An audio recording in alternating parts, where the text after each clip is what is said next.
Tanjung Menangis, Halmahera. Pada sebuah masa, seorang raja besar di Halmahera menutup usia. Sang raja meninggalkan istrinya yang bernama Baginda Ratu. Putra pertama yang bernama Baginda Arif, putra kedua Baginda Binaut, dan seorang putri bernama Baginda Nuri. Bagaimanapun caranya, aku harus menjadi raja menggantikan ayahanda. Baginda Binaut sangat berambisi untuk memperoleh kekuasaan sehingga melupakan hubungan persaudaraan dengan keluarganya. Patih, setelah ayahanda wafat, maka kakakku Baginda Arif yang berhak menduduki tahta. Tetapi aku sangat menginginkan menjadi raja. Apakah kamu mau membantuku, Patih? Maafkan hamba Baginda Binaut. Sudah seharusnya Baginda Arif yang menjadi raja, karena beliau anak tertua. Baginda Binaut berpikir keras mencari cara membujuk Patih agar bersedia membantunya menjadi raja. Jika kamu bersedia membantuku, intan berlian ini. Dan satu lagi, jabatanmu sebagai patih aman selama aku yang menjadi raja. Hamba akan mendukung Baginda Binaut sebagai raja. Semua perintah Baginda akan hamba laksanakan. Setelah menerima intan berlian dari Baginda Binaut, Patih segera memerintahkan para pengawal kerajaan menangkap Baginda Ratu, Baginda Arif, dan Baginda Nuri. Akhirnya, Patih memasukkan Baginda Ratu, Baginda Arif, dan Baginda Nuri ke dalam penjara. Kakanda Baginda Binaut keterlaluan. Hanya karena kekuasaan, dia berubah menjadi tamak, kejam, dan tidak tahu diri. Kita harus sabar menghadapi cobaan ini.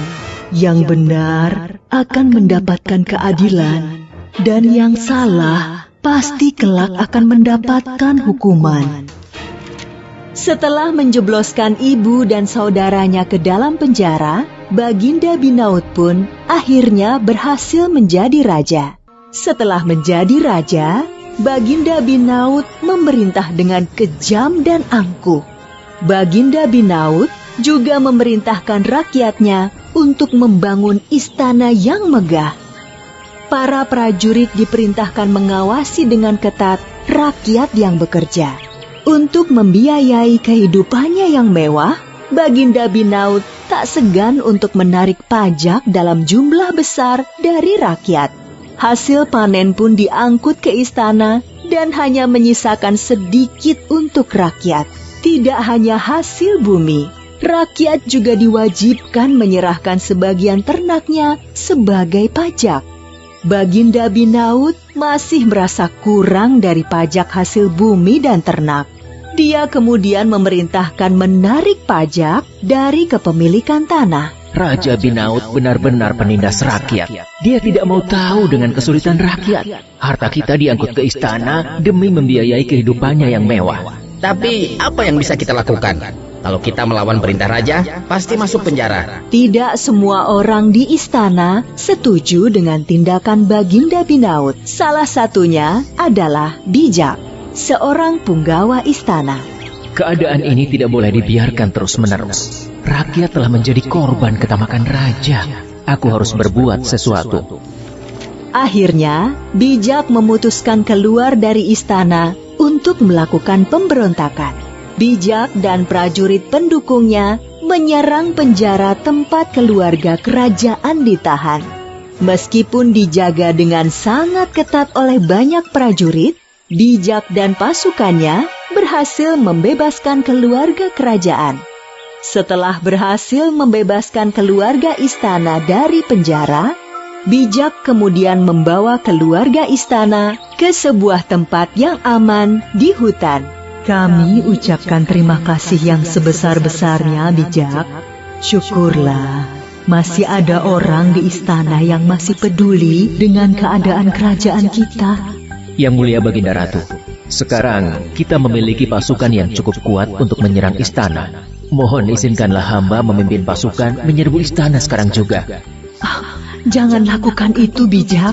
Jangan sampai hanya karena berebut kekuasaan, kita saling membunuh dengan saudara.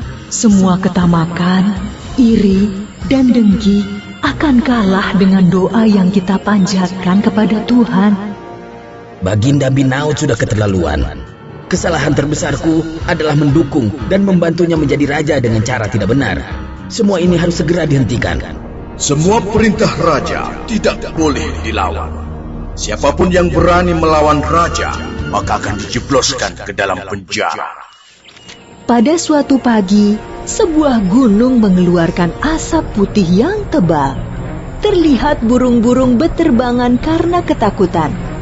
Pagi yang cerah dan tenang tersebut tiba-tiba dikagetkan oleh suara menggelegar dari gunung tersebut.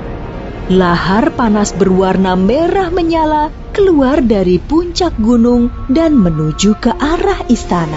Istana megah yang baru dibangun dari hasil menindas rakyat tersebut hancur seketika diterjang lahar panas. Lahar tersebut ternyata tidak hanya menghancurkan istana.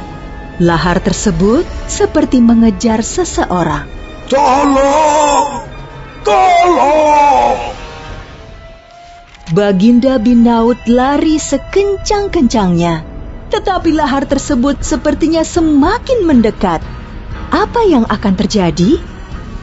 Baginda Binaut masih berusaha menyelamatkan diri. Dia lari sekencang-kencangnya menuju laut. Tidak ada jalan lagi bagi Baginda Binaut. Di depannya terdapat tebing yang curam, sedangkan di belakangnya lahar nan panas siap membakarnya. Aduh! Tolong! Panas! Panas! Di Tanjung tempat Baginda Binaut meninggal, sering terdengar suara menangis. Oleh karena itu, tempat tersebut akhirnya dikenal dengan nama Tanjung Menangis.